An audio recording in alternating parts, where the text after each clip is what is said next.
الا بغينا شويه نهضروا بواقعيه وبدون عاطفه، وحتى شي واحد فينا ما يبقى فيه الحال. هاد الوقت هذا اللي كنعيشوه، اولا هاد العصر هذا اللي كنعيشوه، احسن لقب يقدر ياخدو هو العصر ديال التفاهه. علاش؟ لان فريمون الليفل ديال الناس اللي تافهين والناس اللي ما عمرنا ما غادي نستافدوا منهم شي حاجه هو اللي طلع، وطلع بزاف. والليفل ديال الناس اللي عندهم كاليتي في كلامهم، كاليتي في التفكير ديالهم، هبط بشكل كبير.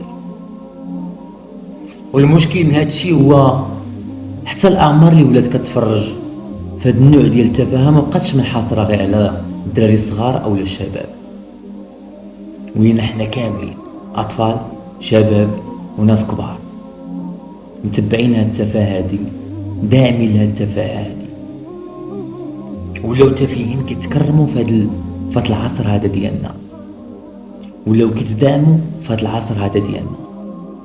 ولات شركات كبيره ومشهوره كتدعمهم، كتعاونهم وكتمولهم في الاشغال ديالهم. فمن طبيعي انني فاش نشوف واحد الانسان اللي كيقدم لي التفاهه، داير دار، داير طوموبيل، لابس مزيان،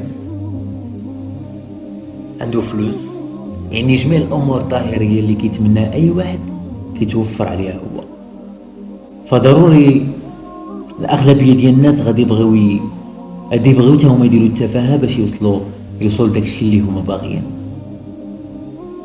هنايا فريمون كيتضرب لك جيل كامل، لانه كيبغي يولي بحال فلان وبحال فلانه. وهادشي فريمون اللي ولينا كنعيشو اليوم، وهادشي اللي بصح كيأكد اننا في عصر ديال التفاهه.